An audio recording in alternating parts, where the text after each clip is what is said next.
Boa noite, você está no canal do YouTube do Professor Simvaldo.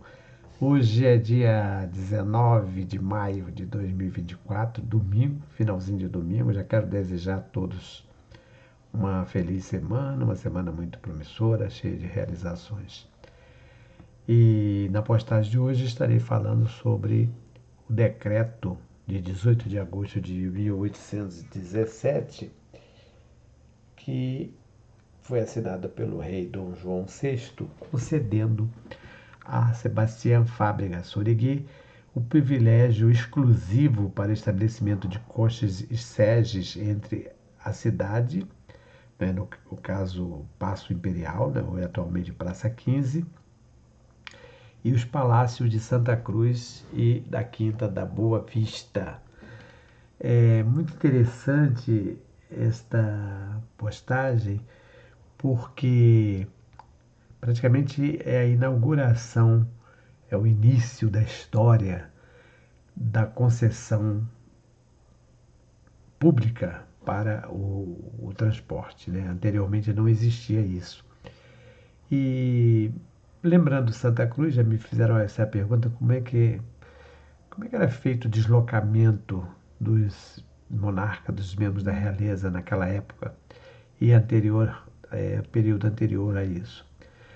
Então, no período jesuítico, não havia estrada, não havia estrada geral de Santa Cruz. Havia um caminho, o chamado Caminho dos Jesuítas, que merece inclusive uma postagem específica, né? Que trata exatamente do caminho que saía de Santa Cruz, ia até o castelo, onde ficava a sede da Companhia de Jesus, né? O chamado colégio, né? O centro da Companhia de Jesus ficava no castelo, que depois foi demolido na década de 20, do século 20 e tal, foi demolido, mas ali é que ficava o, a sede principal dos jesuítas.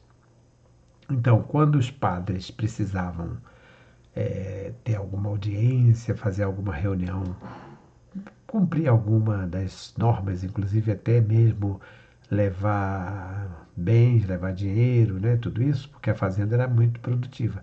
Então tinha que ir pelo caminho, esse caminho chamado Caminho dos Jesuítas, que, como eu falei, merece uma postagem específica. Então não havia estrada. Quando vem a família real para cá, em 1808, e o Palácio Real, o antigo convento, vai ser transformado em Palácio Real, inicialmente sem nenhum aparato, do jeito que os jesuítas deixaram praticamente, né? Ele já vai, a partir de 1808, Dom João já vem para cá com a família real. 1808, 1809. Somente a partir de 1815, 16 é que começam a falar em ampliação e restauração. E aí mesmo a restauração já vai acontecer já em 1817. Pois bem, nesse ano exatamente de 1817, que o palácio já está mais ou menos em condições de receber a família real, é que Dom João VI, vai assinar esse decreto concedendo ao Sebastião Fábrica Suringué o privilégio exclusivo para estabelecimento de costas e sedes entre esta cidade e os palácios de Santa Cruz. Aí temos aqui à esquerda uma reprodução daquele óleo sobre tela do Debré, mostrando o Palácio da Quinta da Boa Vista, mais ou menos nessa época. E aqui também do Debré, mas já um pouquinho, acredito que um pouquinho depois, o Debré chega em 1816, mostrando também o palácio, no caso aqui de Santa Cruz. Aqui tem uma carruagem, que seria a chamada diligência, o coste, né? Os costes, e aqui a sege. A sege era uma carruagemzinha menor, que geralmente levavam 2 ou 3 nobres. Dom João VI, assinatura de Dom João VI. Então, esta postagem fala exatamente sobre esse decreto. Praticamente é um decreto mesmo que eu estarei falando. Não vou fugir muito desse decreto, porque o decreto em si, ele já é a própria história. Ele é pela discriminação, pela descrição dos artigos, Enfim, é praticamente um caminho para que se possa fazer um estudo dessa parte da história do transporte. A história do transporte no Rio de Janeiro, ela já teve seu historiador, que foi o Noronha Santos. O Noronha Santos, já na década de 30, acho que em 1934, ele publicou a história dos transportes. De lá para cá, não tem outros trabalhos assim tão completos como o do Noronha Santos. O Noronha Santos já cita também esse decreto. Aqui tem o texto do decreto, né? Propondo-se Sebastião Fábrega Suringué, meu criado, estabelecer costes e sedes de posta em que possam, com mais facilidade e cômodo, ir para a minha real fazenda de Santa Cruz e voltar no mesmo dia, quer dizer, o bate-pronto, né? Para esta cidade, as pessoas que, para terem a honra de beijar a minha augusta e real mão, ou por suas dependências para ali, concorre nas ocasiões em que eu resido no palácio da mesma Real Fazenda, oferecendo-se também a conduzir gratuitamente, em bom recado e segurança, assim os papéis que então subirem à minha real presença e baixarem de Secretaria de Estado, como as cartas particulares de público, e ter prontos 2 dos mesmos costes para a Real Quinta da Boa Vista, todas as vezes que eu houver aí de dar audiência. Então, nessa primeira parte, o texto já está estabelecendo aqui que essas carruagens, esses costes, sairiam da onde? Do Paço Imperial, né? E também com o compromisso deles trazerem as correspondências, os papéis. A segunda parte aqui do decreto, né? E tomando eu em consideração a utilidade e benefícios comum que devem resultar deste estabelecimento, que por isso é digno da minha real aprovação e proteção, hei por bem fazer mercê ao sobredito Sebastião Fábrega Soriguet do privilégio exclusivo para que, por tempo de 5 anos, só ele e mais ninguém possa ter para o serviço de público as mencionadas postas para aqueles lugares, sendo obrigado a satisfazer as condições por ele propostas e expressas nos artigos que com estas basta assinada por Tomás Antônio Villanova Portugal, do meu Conselho, Ministro e Secretário de Estado dos Negócios do Reino, a mesa de desembarque do Paço tem assim entendido, faça executar com os despachos necessários, sem embargo de quaisquer leis ou disposições do contrário. Aí tem a assinatura aqui de Dom João, Palácio do Rio de Janeiro, 18 de agosto de 1817. Então, o Tomás Antônio Villanova Portugal foi um ministro, né, muito importante de Dom João, ele assumiu vários cargos e ele que vai assinar esse decreto aqui, juntamente com o rei. Na verdade, o rei não redigiu isso aqui, né? Isso aqui já vem redigido pelos burocratas. Aqui tem um plano de uma nova criação de costas e sedes de posta que deverão partir diariamente da cidade para a Real Fazenda de Santa Cruz e desta para aquela e da cidade para a Real Quinta da Boa Vista, oferecido por Sebastião Fábrega Soriguet, e aqui se refere o privilégio desta data. Aqui tem um resumozinho biográfico, né? Com a vinda da família real portuguesa para o Brasil em 1807, o Tomás Antônio Villanova tornou-se figura proeminente, especialmente nos últimos anos do reinado de Dom João VI em terras brasileiras, chegando a acumular várias pastas ministeriais em caráter ordinário e efetivo, as do Reino, Erário, Régio, Negócios Estrangeiros de Guerra, entre 1818 e 1820, e transitoriamente da Marinha. Então, vejam bem, ele foi ministro do Reino, que era como se fosse, eu já falei aqui, uma outra oportunidade, como se fosse o primeiro-ministro. Aqui tem o Tomás Antônio Villanova Portugal, nasceu em Lisboa em 18 de setembro de 1755 e morreu também em Lisboa em 16 de maio de 1839. Foi um magistrado e político português. O Vila Nova, é que vai assinar, que tem a assinatura dele, que vai assinar o decreto. Nesse decreto, aqui tem o plano, tem 20 e poucos artigos. Aqui tem o primeiro artigo, artigo 1º, haverá 2 coches bem cômodos e asseados, que terão uma caixa cada um, com toda a segurança reservada para as malas de expediente das ordens de Sua Majestade e carta do público. Então, além do transporte de passageiros, né, que era um transporte bem caro, não era para qualquer um, tinha também transporte da mala postal, das cartas.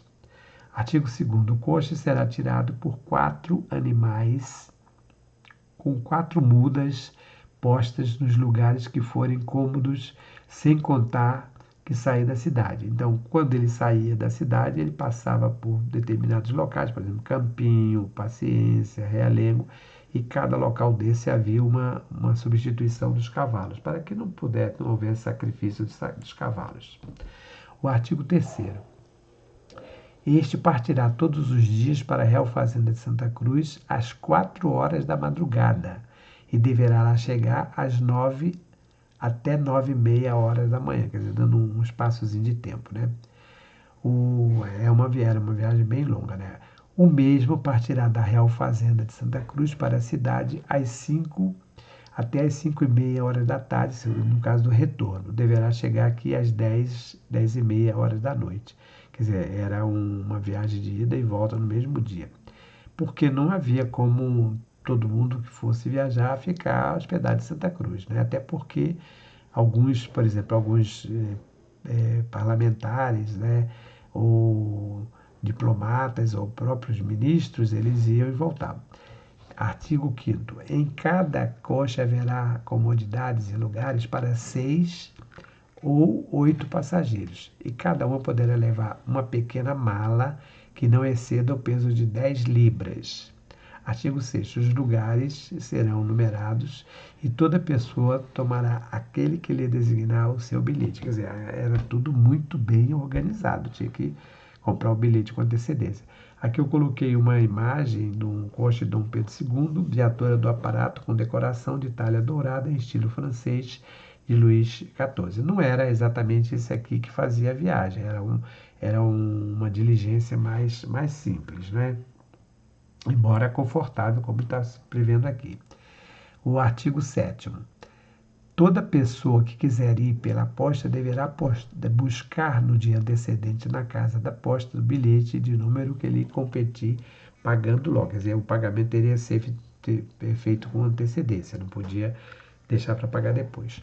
O preço que deverá pagar cada pessoa para ida e vinda será uma doble. Essa doble aqui, ela era uma antiga moeda portuguesa cujo valor variava de reino para reino. Quer dizer, eu não pude estabelecer qual era o valor exato dessa época, mas o doble então é essa moeda, né?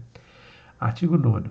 Haverá em Santa Cruz uma casa decente para se recolherem os passageiros que forem no coche. Então, eu coloquei esse mapa, esse recorte do mapa do povoado de Santa Cruz, mostrando alguns locais possibilidades. Por exemplo, aqui tem uma hospedaria. Geralmente o coche vinha, aqui era o Palácio Real, né? Aqui é a Rua do Comércio, né? A Rua do Comércio, a Rua do Centro do Camará. Provavelmente eles ficariam hospedados aqui. Artigo 10º.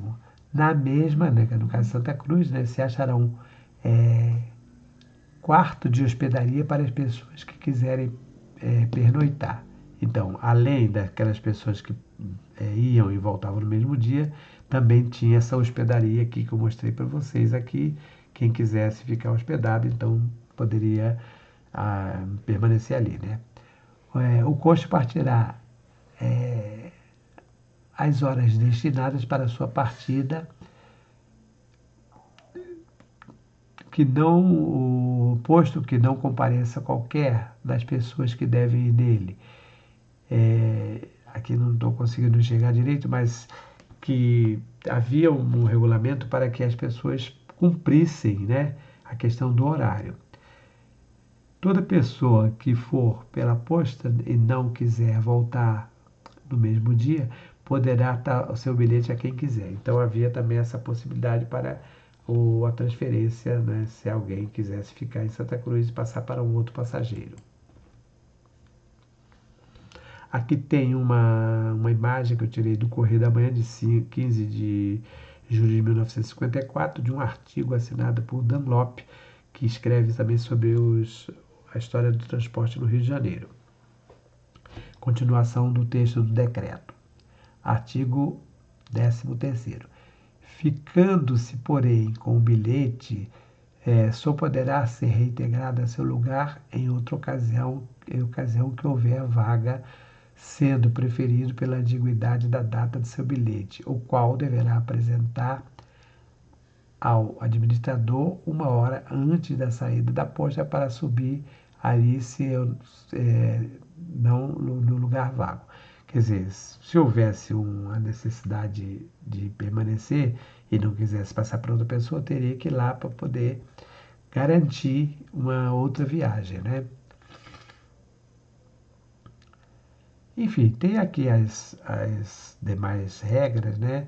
Haverá na casa de posta da cidade uma sala decente onde os passageiros poderão demorar até seguir a sua viagem. Quer dizer, no caso das passadas, paradas que teriam, né?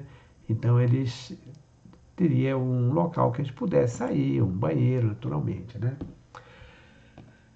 Artigo 16º. Haverá também sedes cômodas, seguras e capazes de levar 2 pessoas e um lacaio com as mesmas mudas e nos mesmos lugares dos coxos de posta por 3 dobles cada dia de ida e volta. Ou seja, era um valor bem mais caro porque é praticamente um transporte exclusivo, né? Aqui tem a sede com aqui no caso, os lacaios são esses que ficam aqui atrás, ó. Então as pessoas vão aqui dentro. Querendo, porém, ficar por mais alguns dias, pagará ele mais por cada um, uma dobra. Quer dizer, então tinha sempre um acréscimo. Artigo 18º. Promete-se haver no custo da posta entretenimento honestos e úteis, como leitura de gazetas, periódicos, etc. Então, é mais ou menos como se viajasse de avião, né? Ou desses trens de luxo. Então, tinham as revistas e atualmente tem vídeo, naquele tempo, claro, não tinha nada disso. Mas então, oferecendo possibilidade para que as pessoas pudessem ler um jornal dentro da viagem. A viagem é longa, né? Retirando-se Sua Majestade da sua jornada real Palácio Santa Cruz para a Real Quinta da Boa Vista, haverá também 2 coches da mesma posta tirados a 4, com lugares para 8 pessoas cada um, que deverão partir todos os dias para a Real Quinta da Boa Vista.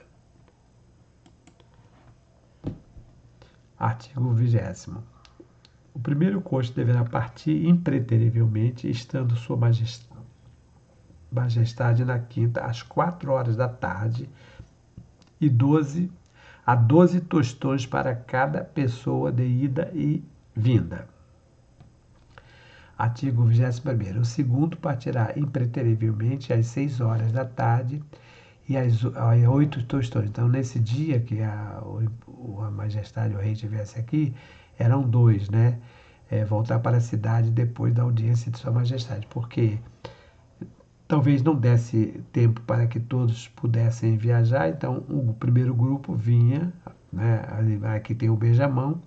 Essa audiência, nós falamos aqui do beijamão. As pessoas iam para beijamão, que era esse ritual cerimonial para beijamão, mas também havia a necessidade, por exemplo, de quem quisesse ter uma audiência, de trazer algum problema e tal, aproveitava essa oportunidade também. As pessoas que quiserem transportar-se nesses dias, costas buscarão os bilhetes desde as 10 horas da manhã até as 2 da tarde na casa de posta. Todos os coches serão bem construídos, livres poeiras e bem arejados. Os seus preços nunca se aumentarão, mas antes diminuirão mais depressa possível, segundo permitirem as circunstâncias de tempo. Palácio do Rio de Janeiro, 18 de agosto de 1817, Tomás Antônio Villanova, Portugal. Villanova de Portugal, quer dizer que é o nome dele. Então, essas viagens eram realizadas sempre que o rei estivesse aqui e outros dias também. E, como eu falei anteriormente, era uma viagem cara, não era para qualquer pessoa viajar. E, de certa forma, uma comodidade, como vocês viram aqui, uma preocupação com a ceia.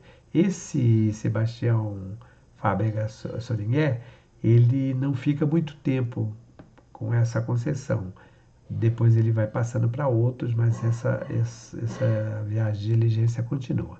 Então, encerrando aqui essa postagem, essa rápida postagem, falando um pouquinho sobre o transporte de Santa Cruz no século XIX, a partir desse decreto assinado pelo rei Dom João VI em 18 de agosto de 1817. Uma boa noite a todos e até uma próxima oportunidade.